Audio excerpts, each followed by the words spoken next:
Hello everyone, आज हम discuss करेंगे आपकी चैप्टर 1 की कुछ इंपॉर्टेंट सी ट्रिक्स जो आपकी काफ़ी कंपटीशन एग्जाम्स में देखी जाती है। तो बेटा चैप्टर वाइज ट्राई करेंगे कि कुछ ट्रिक्स जो आपकी निकल के आ रही हैं वो चैप्टर वाइज आपकी करती चले, ताकि आपको इन फ्यूचर कोई प्रॉब्लम ना हो किसी कंपटीशन एग्ज़ाम को देने में। तो सबसे पहले बेटा हमारे पास क्वेश्चन आता है 0.6 बार, ये भी पढ़ा होगा आपने। इसको आप रेशनल नंबर की फॉर्म में लिखते हो, ठीक है।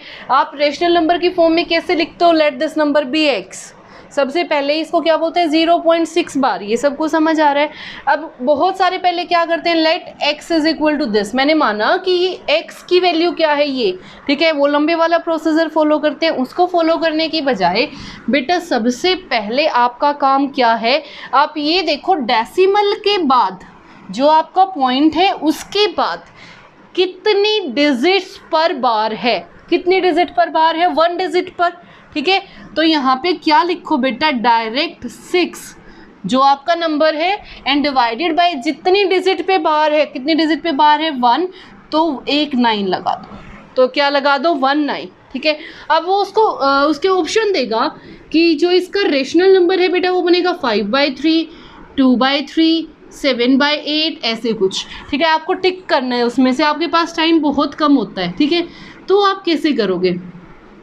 तो सबसे पहला पॉइंट मैंने आपको क्या बोला, ये देखना है कि 6 के बाद, मतलब पॉइंट के डेसिमल के बाद, डेसिमल के बाद की बात कर रही हूँ बेटा। डेसिमल से पहले वाले बार वाले क्वेश्चन से डिफरेंट होते हैं।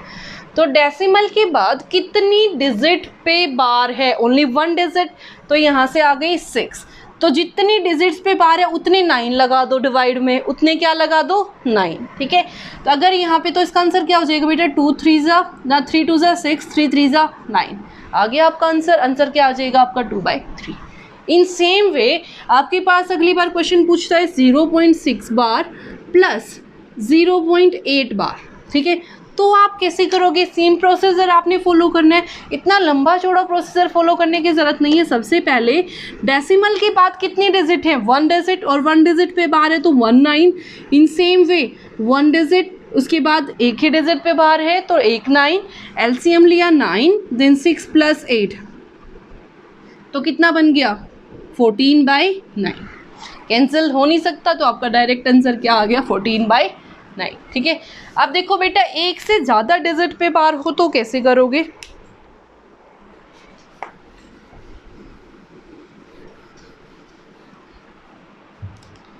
एक से ज़्यादा डिजिट पे बार हो तो आप कैसे करोगे? तो देखो बेटा 0.73 बार, ठीक है।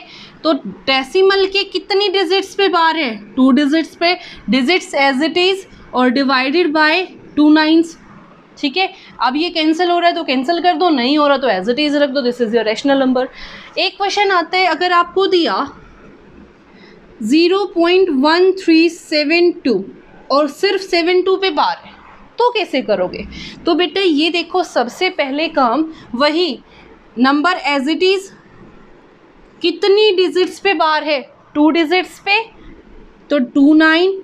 डेसिमल के बाद ऐसी कितनी डिजिट है जिन पर बार नहीं है? ऐसे कितनी डिजिट है जिन पर बार नहीं है? 2 डिजिट। तो यहाँ क्या आ जाएंगी? 2 0। तो ये आपका क्या हो जाएगा? आंसर। तो ये थी बेटा कुछ छोटी सी ट्रिक्स जो आपकी चैप्टर 1 में काम आ सकती हैं, अगर आपसे ऑप्शनल में कुछ पूछे, ठीक है। वैसे कंपटीशन एग्जाम्स में क्वेश्चन आते हैं इसमें से, तो थोड़ा सा ध्यान रखना। I hope you like this, and if you like this then please share it. Thank you so much.